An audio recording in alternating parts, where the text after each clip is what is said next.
देश की राजधानी में करीब 1.5 साल पहले करीब 1.5 किलोमीटर की एक टनल उद्घाटन खुद प्रधानमंत्री मोदी ने किया। शानदार, विश्व स्तरीय, खूबसूरत ऐसी कि बस देखते रह जाए।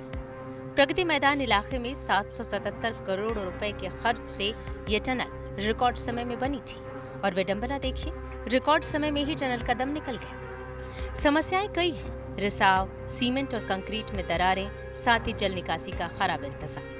ये बात और है कि यहाँ से गाड़ियाँ अभी भी गुजर रही हैं, लेकिन दावा किया जा रहा है कि ये टनल यात्रियों के लिए खतरा बन चुकी है। 700 करोड़ से ज्यादा की लागत से बनी ये प्रगति मैदान की वो टनल है जिसको लेकर सारा बवाल मचा हुआ है। पीडब्ल्यूडी ने इसको बनाने वाली कंस्ट्रक्शन कंपनी को 500 करोड़ रुपए जमा करने के लिए इस वजह से कहा है क्योंकि इसमें सीपेज की इतनी ज्यादा प्रॉब्लम है कि इसको अनफिट करार देने की कगार पे हैं लोग। ये कहना है पीडब्ल्यूडी का कि जो इसकी बनावट है उसमें अब दरार भी आ रही है और इतनी खतरनाक चीज़ें अब होती जा रही हैं कि इसको पूरा ओवरहॉल करना पड़ेगा, रिपेयर से काम नहीं चलेगा।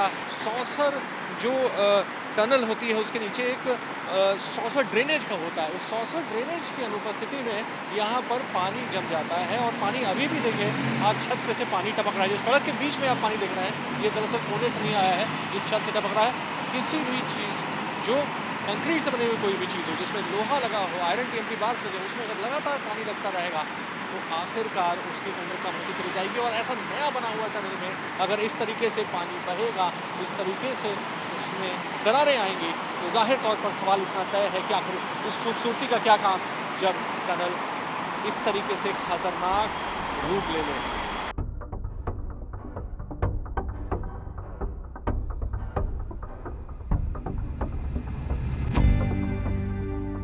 दिल्ली के प्रगति मैदान इलाके में ये टनल बेहद अहम है। इस अंडरपास से मध्य और नई दिल्ली से यमुना पार और गाजियाबाद के अलावा नोएडा आना जाना आसान हो गया। ये दीगर बात है कि जून 2022 में बनने के साथ ही लीकेज और पानी भरने की समस्या शुरू हो गई। टनल को कई बार बंद करके पानी निकालने और मरम्मत का काम किया जा चुका है, लेकिन लगता है कि ये बात समझ में आ गई कि टनल मरम्मत से परे है, इसका कुछ नहीं किया जा सकता, इसलिए सख्त कदम उठाया गया है। पीडब्ल्यूडी ने टनल बनाने वाली कंपनी लार्सन एंड टुब्रो को नोटिस दिया है। गंभीर तकनीकी और डिजाइन से जुड़ी कमियों के लिए 500 करोड़ रुपए जमा करने को कहा गया है। साथ ही कंपनी को मरम्मत करने के लिए भी कहा गया है।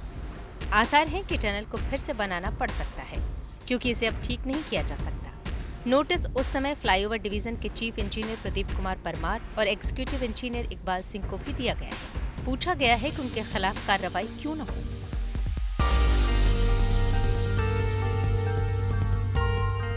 टनल का नक्शा बनाने से लेकर इसे बनाने, बनाए रखने और मरम्मत करने की पूरी जिम्मेदारी L&T की थी।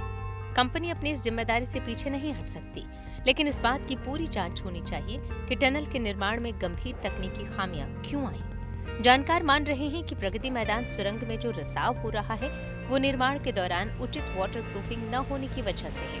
इसके अलावा डिजाइन को लेकर भी सवाल है जिनके जवाब मिलने बेहद जरूरी है, इसलिए हॉर्न बजाना जरूरी है।